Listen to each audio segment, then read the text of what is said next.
Welcome to the QZ Podcast with your host, Quinn Peplow and Matteo Zavala. Welcome to the QZ Podcast. Quinn Peplow here, alongside Matteo Zavala. We had some good picks last week. You know, I was 1-1. I was 1-1. I was this close for going for the Bucks, but yeah, I was thinking that too. But I really thought the Packers would upset them. But you know, it was tough. This week, for today's episode, we're going to go over some game recaps of last week's playoff games, and Mateo's going to go over some All-Pros for the All-Pro list. and snubs. Yep. Our first game recap we're going to go over is the Buccaneers versus the Packers. Packers blew this game, I'll be honest. But the refs did help Tampa Bay on some key plays. There was two that they could have thrown flags. Cry me a river. Oh, shut up. I'll give you some examples. So the Packers had the last drive before the half. Rodgers throws a pass to Allen Lazard. There was Sean Murphy Bunting, the DB who was guarding him, was obviously holding him. He was holding him just a little bit on the jersey. Could have threw a flag, but they didn't. If they threw the flag, the Packers would have had the ball, 28 seconds left, at their own 49. They could have easily gotten 20 yards and maybe a field goal. It'd be like 14-13 Tampa Bay at the half, but they didn't. So what ended up, obviously the interception. Since they got that interception, it was 14-10 Tampa Bay. They have the ball, and Tom Brady goes for it on 4th and 3. Packers, I can't believe they gave up, 4 yards on that play. They should have stopped them. They didn't. And then Brady throws a Hail Mary to Scotty Miller. Mr. King is Lone coverage. Mr. King's the GOAT. Yeah. He But had some two terrible coverages in this game. The Packers were being favored. They got no calls the whole season. I disagree on that. I strongly There's disagree. memes all around the internet for this year. No. Because the Packers... Maybe they got away with some calls. But some were a lot. Not a lot. But yeah, they gave up a Brady Hail Mary to Scotty Miller, which was 50 yards, 40 yards? Terrible. And it was 8 seconds left before the half. So 21-10 Tampa Bay. And once Brady has a possession. They should have at least stopped them. Would have been 14-10, or at least given up. If they stopped them on that play, they would have kicked a 56-yard field goal. It would have been 17-10 Tampa Bay at the half. The second call, this was huge. It was the fourth quarter. It was a 3rd and goal. It was the Packers' last offensive drive to try to tie the game. And there was a holding from Devin White. He was holding Devontae Adams. It's 3rd and goal. Rodgers throws the ball. Refs don't call anything. They don't call anything. He was holding him. And if they would have threw a flag, it would have been a 1st and goal for the Packers at the 4.5-yard line. They probably would have scored a touchdown, maybe tied the game. It would have been at least 31-29 or 31-31. They don't call anything. I think that was ridiculous. But they would have still lost with Tom Brady's momentum. You cannot stop that. Yeah. The Hail Mary, that was the game changer the whole entire game. It was. But this is the fourth quarter. So, okay, let's say... Okay, since that happened, it happened.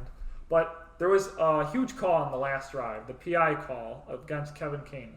I think it was right. I mean, it was a right call. I didn't like the call because of the other calls the refs didn't call in the game, but it was the right call. I would have said holding because I don't think it was a catchable ball, but they called PI, first down Tampa Bay, and they win the game. All right, Bills versus Chiefs. I mean, this game... When I watched this game, Bills did not have a chance winning this game. But at the beginning, you should have watched McCall Hardman. Yeah. Muffed the ball at... That was lucky. That the Bills got. They needed that break to get the first touchdown of the game, 9-0. But, it wasn't enough to stop Pat Mahomes in that offense. McCall Hardman did make it up, though. He had a huge run. And yeah, he had a touchdown catch, right? Yeah, he had a great game. Yeah. But I don't give... The Bills were being really poor sports at the end of that game. After the Chiefs had it, Chiefs were going off. Yeah. The Bills got some nice garbage points, and they were being just incredibly poor sports. At one play, Josh Allen was on the ground. It was a late hit. Yeah. The guy got mad and started pushed the guy. But then after that play, they're not on defense. They kept pushing again, and really? they're just being sore losers. But they did have a great season. Josh Allen. They did, yeah. Josh Allen. They'll be back in the playoffs, but who knows if the championship of next year. Yeah. Josh Allen, he kept going back. He was pressured all day. He was getting wrecked. The Chiefs had 4 huge sacks against him, and then there was one where he backed up and he threw the ball and it was intentional grounding. Yeah. They lost 20 yards on that play. It was huge. The Chiefs had a better defense. That's how the game was going to be determined. And they just had a better offense. I mean, their offense, the Bills could not stop their offense at all. Hill and Kelsey went off. When did they not? I mean, they had a huge game. Both of them had Huge games. I mean, Pat Mahomes, he's got the best tight end in the game right now. It's Travis Kelsey. And Hill, he's so fast. One of the best receivers, top 5. One of the best receivers. Top 5 in the league. I guess I would give him a top 5. He's got number 1 speed, though. Number 1 speed. He does make some drops, but he can gain those yards. Yeah, because he had one drop at the beginning of the game. He dropped a wide open pass. Yeah. Yeah, I saw that, on that drive. And what was huge, too, was that the Bills' offense, the Chiefs' defense, you know how good you said they were? They are good. They kept shutting them down and making them just kick field goals whenever they were in the red zone. And the Chiefs just kept scoring touchdowns. Yeah. I mean, the Bills could not execute on touchdowns, and that's why there was the advantage to the Chiefs. I mean, they couldn't win this game at all.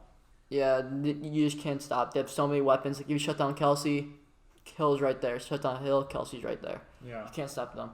Yeah, but then they have Hardman. Yeah. Diggs had a great game, but if you realize at the end of the game, when the Chiefs were celebrating, their trophy, Victory, yeah. It was just Diggs, the only player to watch them for their respect. And him and his coach, Sean McDermott, talked. I don't know about what, but they Probably had a about moment. The future about the future. He has he Super proved Bowl. to everyone that he can be a number 1 target. He broke. He had a great season. He had a huge season. 1,500 plus yards. First in receptions, just unbeatable. Yeah. I lost him a few times in fantasy. That's tough. Now I'm gonna go over the 2020 NFL All-Pro roster because the Pro Bowl is just played on an Xbox simulation. Which who wants to watch that? There's Twitch for that. I do. It's an awesome simulation. You go on Twitch and watch anyone. Yeah, I'll for give that one. Yeah. Just search on Twitch instead of watching pro players play Madden, which I highly doubt some of them are godly they are. Let's get back to this All-Pro list. Okay. So, all first team, I agree with it 100%. Derrick Henry, nonstop. Aaron Rodgers, absolute stud. I cannot disagree. For this season. Yeah, for this season. I cannot disagree anything with this list. This list is just really good. But for the defense, I agree with it too. Special teams, I think it should have been Young-Ho Koo in the first team All-Pro. Young-Ho Koo. Is he not in the All-Pro list? He's not in the first team All-Pro list. First team All-Pro. Yeah. Oh yeah. Yeah, or second team. Who's the kicker for the first team All-Pro? Jason Sanders, but he had a great season. I give him that. But Young-Ho Koo, I think, is one of the GOATs. I think he had a great season. I think Young-Ho Koo is a big snub on that one. A great bounce back player from his rough Chargers years and Patriots. No, he wasn't on the Patriots. He was on the XFL, I think. Yeah, he played one of those leagues. He played for so many teams. Yeah. And for the second team, I agree with it 100%. Josh Allen, great season. Patrick Mahomes, great season. They both played outstanding. And Mahomes, Alvin Kamara, I would have gone with Dalvin Cook for this one. He just went.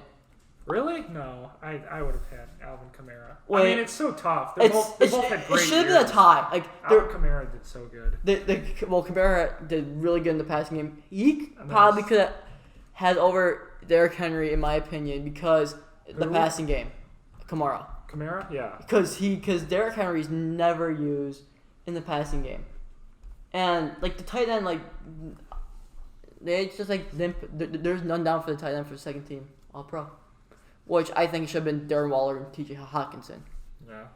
Wide receivers though, I agree with DeAndre Hopkins, Justin Jefferson, Calvin Ridley, DK. And Cole Beasley. Not Cole Beasley. I think Allen Robinson should have made this.